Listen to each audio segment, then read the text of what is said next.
Now at 5, we'll hear from a Joplin woman born in Ukraine who still has family and friends living there during the Russian invasion. Judge Ketanji Brown Jackson is President Biden's Supreme Court pick, the first black woman ever nominated. I'm Skyler Henry at the White House with more on this historic selection. The 4 states' most watched news starts now. Russian forces continue to advance on Kyiv as explosions rock the Ukrainian capital. This is KOAM News at 5. President Biden today held a phone call with Ukraine's President Zelensky for more than 30 minutes. He's also planning to sanction Russian President Vladimir Putin personally. NATO says it's activating its response force, marking the first time it will be used for collective security. Officials say this move is just to help defend NATO allies. A Joplin woman from Ukraine says she worries for her family as Russia invades her former home. Lilia Moose owns Adornable Embroidery and Alterations in Joplin. She moved to Joplin from Ukraine back in 1998. Moose says she still has many friends and family members in Ukraine. She just wants Ukrainians and those in surrounding countries to have a peaceful life and a normal life. People want on both sides. They want peace, they want them regular life, they want to go to work, they want to go to home and be with them families and just normal, peaceful life, both sides.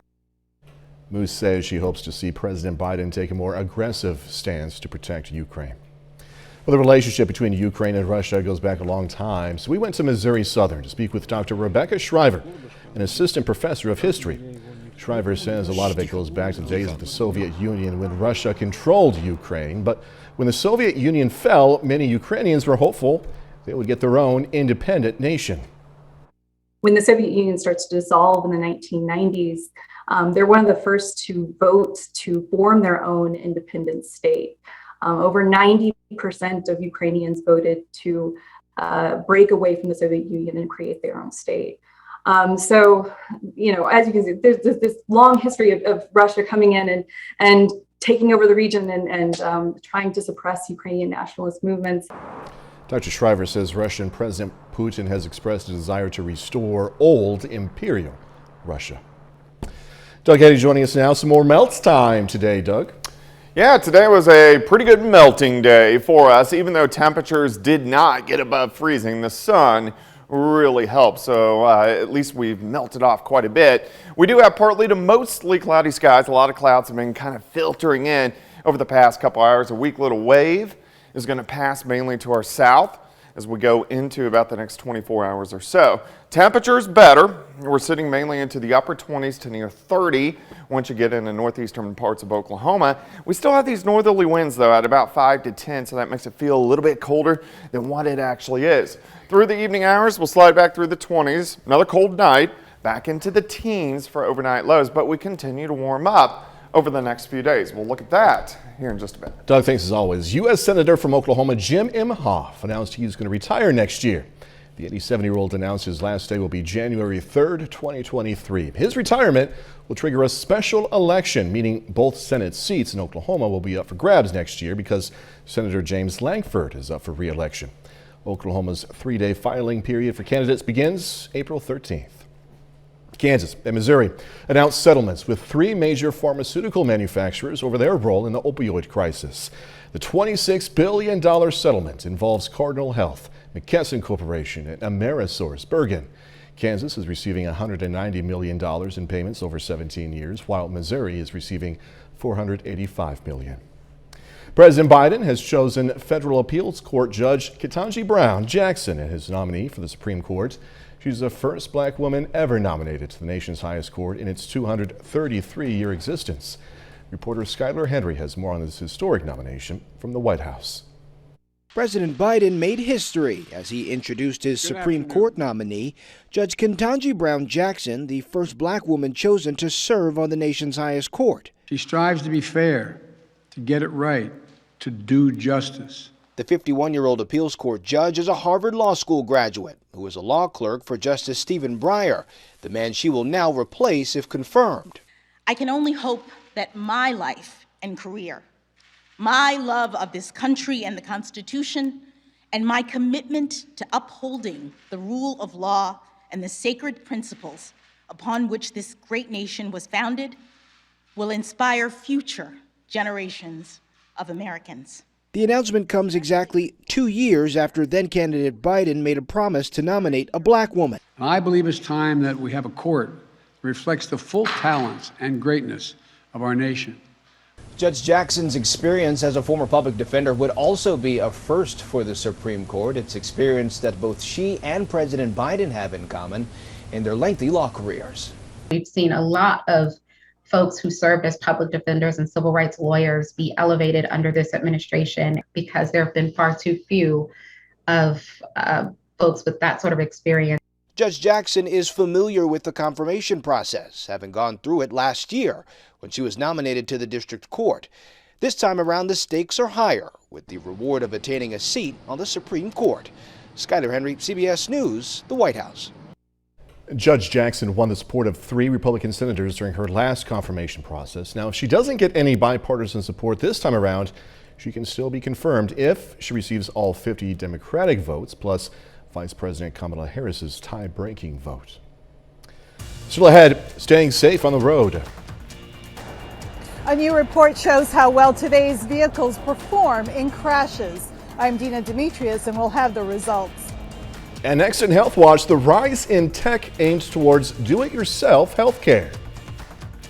Topping today's Health Watch, the CDC says it's switching to a new metric to determine when face masks are recommended in indoor public settings, depending on COVID-19 case counts, hospitalizations, and hospital capacity.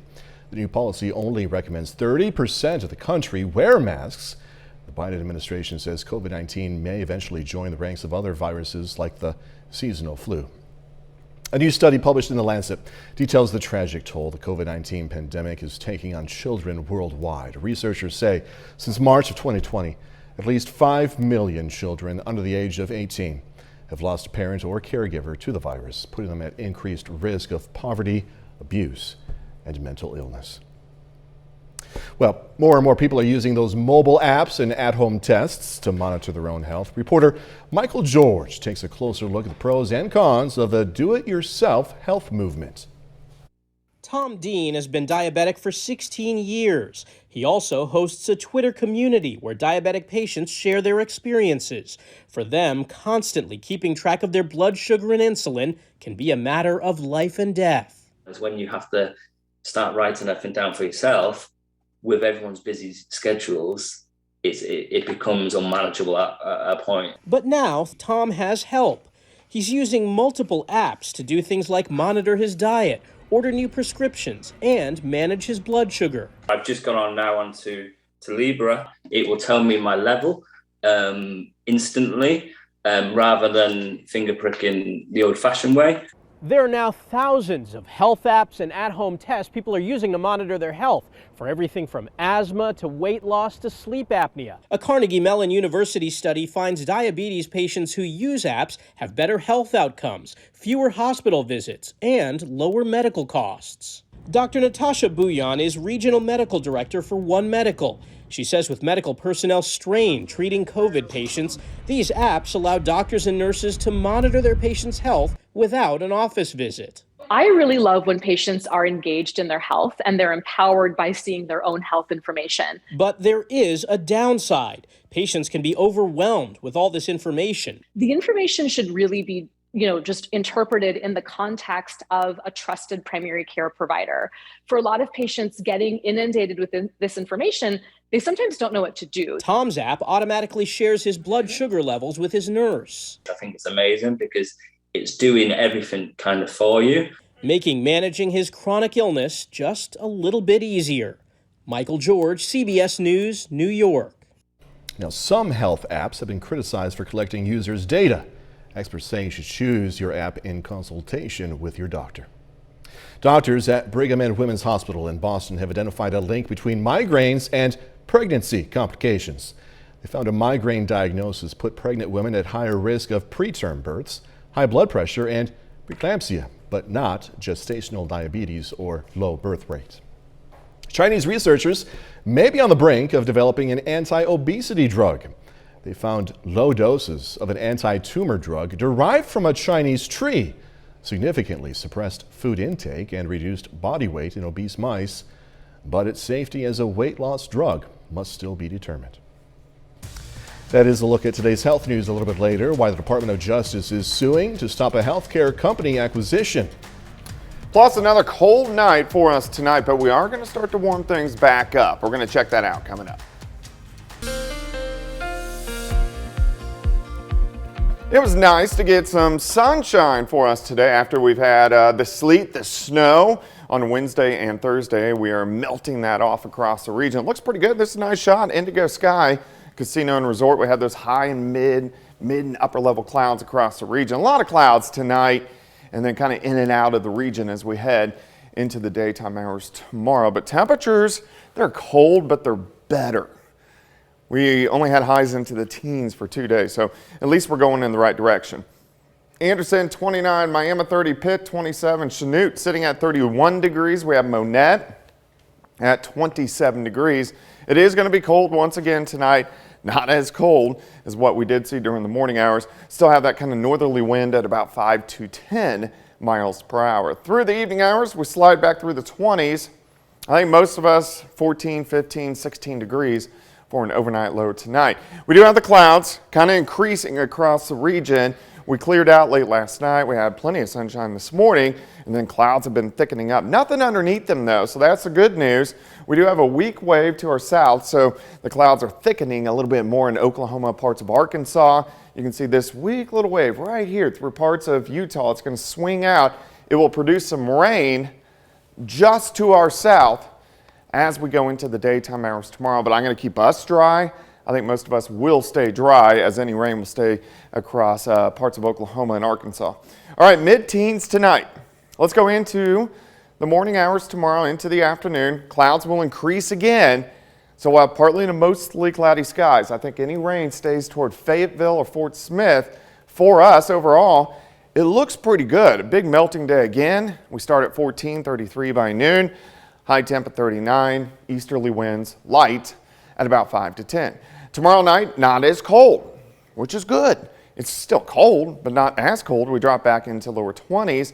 And then Sunday, we get right around 50 for a high. So Sunday is going to be great. We continue to see this trend even into Monday. We're going to push well into the 50s to near 60 degrees by the time Monday afternoon rolls around. Now our weather pattern, we're in a little bit of a lull, which I'm sure most of you are fine with. So we don't have much action over the next week. Here's Tuesday, 60s. Wednesday, we'll press 70. Thursday, near 70.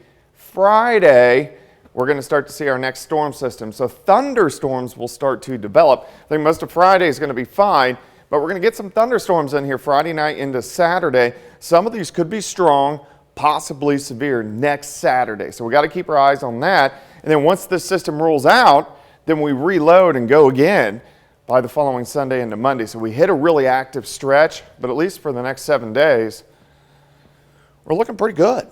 All right, 14 tonight, 39 tomorrow, 19 tomorrow night, 48 Sunday, 57 Monday, 64 Tuesday, 67 Wednesday, 70 on Thursday, near 70 on Friday. And that's when our chances for thunderstorms will increase. But look at next week. Yeah. I mean, that is, it's going to be March. Yeah. We start March next week, but that is pretty hard to beat. You go from winter jacket weather to t-shirt weather. You just got to remember, severe weather season right around the corner. Yeah, so you just open that door and there it is. All right, Doug Heddy, thank you. Well, for over 6 decades, a giant engineering marvel has towered over southeast Kansas, and now you can learn more about history of the local landmark, Big Brutus. KOAM's Michael Haysom is hosting Spotlight on Big Brutus. It's going to air on Fox 14 tomorrow at 6 p.m., then again on KOAM at 10:30 a.m. on Saturday. All right, coming up, a look at what vehicles are being deemed the safest. But first, we pause to honor a local veteran. Jeffrey Donahue served in the U.S. Marine Corps from 1969 to 1975. The Galena, Kansas native was stationed in Vietnam and received 2 Purple Hearts. We are proud to thank and salute Sergeant Jeffrey Donahue, a 4-state hero. To learn more about all of our 4-state heroes, or if you'd like to submit your own, please do. You can log on to our website, KOAMnewsnow.com. Today's Consumer Watch, the Justice Department has filed a lawsuit to stop United Health's acquisition of Change Healthcare. The government argues the $13 billion deal would harm competition by putting too much healthcare claims information in the hands of one company. Citigroup is getting rid of overdraft fees, making it the largest U.S. bank to eliminate such charges. The fees, including those charged for insufficient funds and overdraft protection, have been hammered by consumer advocates who say they unfairly punish those who can least afford it.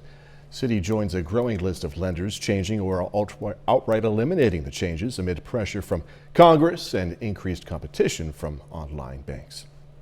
Well, every year, the Insurance Institute for Highway Safety reveals its top safety winners. Reporter Dina Demetrius tells us what made the grade. From small SUVs to large pickup trucks, today's vehicles are better at protecting drivers and passengers. This year, 101 models earned a Top Safety Pick or Top Safety Pick Plus award from the Insurance Institute for Highway Safety, 11 more than last year. The Hyundai Motor Group, which includes Kia and Genesis, leads the way with 21 awards. The Volkswagen Group also owns Audi and earned 11. Volvo was given 10 of the top awards. Cars continue to improve both in terms of how well they protect the occupant if you get involved in a crash, and the increasing amount of technology to help prevent a collision to begin with. IIHS President David Harkey says automakers are also receiving high marks for better headlights. So it has to provide really good visibility for the driver and keep the glare reduced for the oncoming driver. But car companies will have to try harder to earn an award next year. The IIHS is going to adopt tougher standards, including a new side impact test, which is going to be a much tougher test, run at a higher speed and with a heavier barrier. And pedestrian crash prevention systems will also undergo tests at night. A lot of pedestrian fatalities occur at night, and so it's really important that these systems that are designed to prevent pedestrian collisions work well at night. Harkey believes tougher tests will lead to improved safety features that can save lives. Dina Demetrius, CBS News, Los Angeles. For the full list of this year's winners, go ahead and visit iihs.org. Speaking of vehicles, if you have a Honda CR-V or a Honda Accord, listen up. There's been more than 270 complaints about brake issues, and now the National Highway Traffic Safety Administration is investigating. 6 of those complaints involve crashes and minor injuries. And this is for CR-Vs from 2017 to 2019 and the 2018 to 2019 Accords. The concern has to do with the automatic emergency brakes, with reports that the braking can happen unnecessarily without the driver touching the brake pedal. Climate change is leading to more extreme heat, and the soaring temperatures can take a toll on mental health. A new study out of Boston found that on extremely hot summer days, American adults were at the increased risk of visiting emergency rooms for mental health crisis. Most cases were related to substance abuse, anxiety, also stress. Final check of the forecast next.